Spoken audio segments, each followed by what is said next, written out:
Hi, this is McBride, Hackworth Fellow at the Markkula Center for Applied Ethics at Santa Clara University, and I'm here with another video on the human right to housing and our homelessness crisis. In this video, I'll be discussing further some of the ethical housing frames and how, when combined with the human right to housing, they help house people and promote the flourishing of our shared community. The three ethical frames I'll be discussing are housing as an economic good, housing as one land use and a functional system, and housing as providing social order. Each of these frames has shown promise on their own for creating a more sustainable and ethical housing system, but combining them with the human right to housing provides the clarity and focus these ethical frames need to promote human flourishing.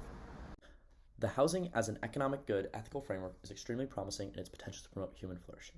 The free market has improved efficiency and led to higher living standards for millions. It has helped spur the development of more housing, which in turn has lowered living costs for people.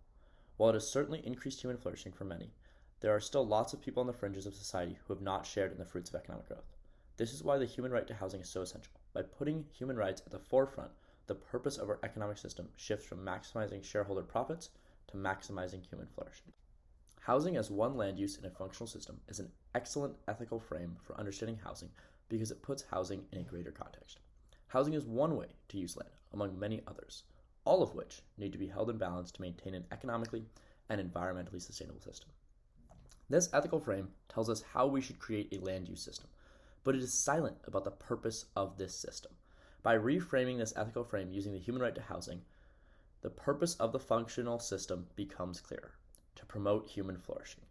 This shift would help encourage policies such as transit-oriented development, which is an environmentally friendly way of building more housing.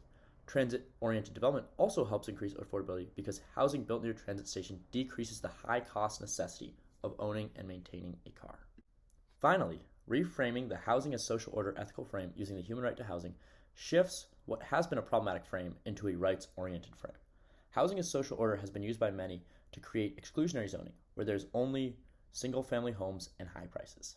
When it is reframed by the human right to housing, policies such as inclusionary zoning suddenly become the focus. Inclusionary zoning allows for more high-density housing so long as a portion of the extra housing is affordable.